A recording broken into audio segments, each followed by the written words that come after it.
So, circling back to the first story that we did today on automation and all the new trends that are happening in manufacturing. Research companies like Forrester project that a net 10 million jobs will be lost to robots. That's a net, and the way they break it down is, according to Forrester, that automation will displace something like 24.7 million jobs by 2027, but will also create 14.9 million new jobs. So a net loss of about 10 million jobs. Now, some research analysts predict that the loss will be more, some will predict less. I actually disagree that there will be many major net job loss at all. I don't think we're going to see much net job loss at all. But I want to know what you think. I mean, do you think that new technology helps or hurts jobs? I mean, are there any maybe historical examples that you can think of? I mean, what are your thoughts on this? Yeah, that's a really good question. I mean, I have to think back historically. I mean, certainly when you look at the industrial revolutions over the course of time, you know, the term Luddite we talk about a lot was actually a real thing. Ned Ludd was a guy who broke the machines in the 18th century in England because they were losing their jobs as weavers, I think it was. Were losing their jobs to these automated looms. So I mean, there's been this history throughout history, this time of this. You know, Bill Levinson used an example in an article he wrote for us saying, you know, the steam shovel displaced all those, you know, diggers, people that dug ditches for a living. But you know, those weren't exactly great jobs that anybody wanted. You know, you didn't have you raise your kid and say, wow, you're going to be a ditch digger someday, right? I mean, they were jobs you wanted to get rid of. I mean, so the analogy now is what types of jobs are these going to be replacing in the future? You know, we're struggling in this country to keep manufacturing jobs and try to expand manufacturing jobs. We've both talked about this, that probably that's a wrong-headed approach because those jobs are going to go away. I mean, they're going to go away to cheaper they already are going away to cheaper overseas labor, and they're going to ultimately go away in mass to automation. And trying to fight to keep them is kind of a race to the bottom because they're not really good jobs that really contribute a lot. They do give some people some level of subsistence earnings and don't have to use state resources to live. So that's a benefit. But I mean, are those the jobs we want? Or is there an idea that these destructive technologies are going to create jobs that we can't even think of yet at a higher level that are worth more?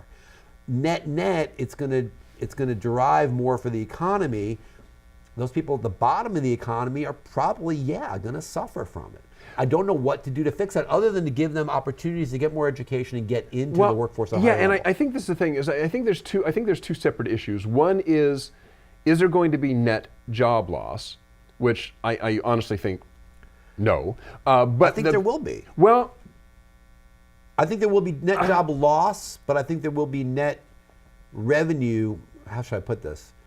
There'll be an increase in the amount of GDP overall from this. And that the jobs that are there will be worth more. Well, I don't. Okay, I guess this is the 14-hour jobs are going to be hurt. Those net jobs are going to go away. I think jobs are going to go away. But I guess what I come back to is I actually grew up in the days of the Silicon Valley boom. Right now, if you think of the impact that technology that came out of the tech boom started in the 70s, right? Think of how many jobs were lost to that. Sure. Who has a secretarial pool anymore? Because you got a computer.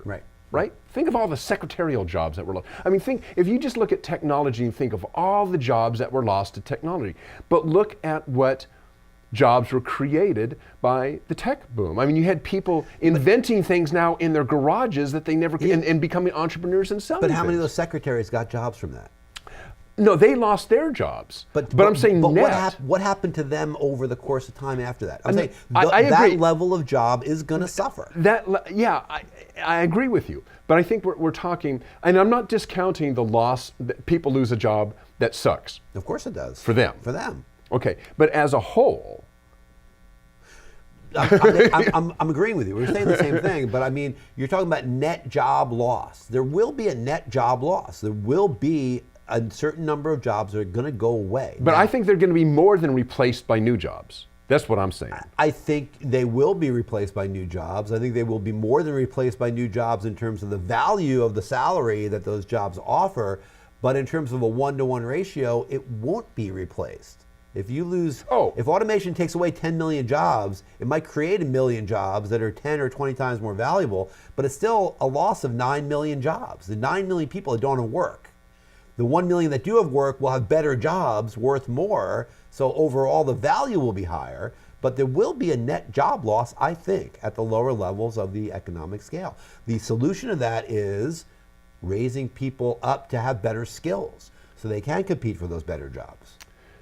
You know, people that are working at McDonald's right now or are assembling stuff online somewhere that don't have education, don't have a high level of education. That goes for me too. I just have a bachelor degree. I mean, probably a lot of us who have bachelor degrees as well are going to probably start feeling the squeeze on a lot of this stuff too. Especially if you have a science and technology background, which is why we talk about STEM education all the time. You know, kids need to have an understanding of this, of science, technology, engineering, and math. It's really, really critically important. I mean, I'm an English major. You do the math, but I mean, it's like I can't do the math. I'm an English major. You know, I don't know how to do math. But I mean, it's true. I mean, there's a certain level of sure. For me, it was a great pathway. I found my way into a career in media. But I mean, the jobs that are going to be explosively growing in the future are not going to be those kind of jobs. They're going to be technology jobs. And you're going to need to have that kind of a background to get them. So the takeaway here is there going to be net job loss? I think there will be, but those people that are going to lose those jobs either have to retrain themselves or make sure that their kids get trained adequately for the jobs that are coming, because there will be a lot of jobs and a lot of really good jobs, but there won't be as many as there are now. And check back here in 5 years, and we'll tell you how that. We'll tell you how that all panned out. Man, I don't know. It's a great question though, Dirk. Thanks for bringing that one up. Sure, man. I don't know how it's going to turn out. We're going to keep on tracking it for you.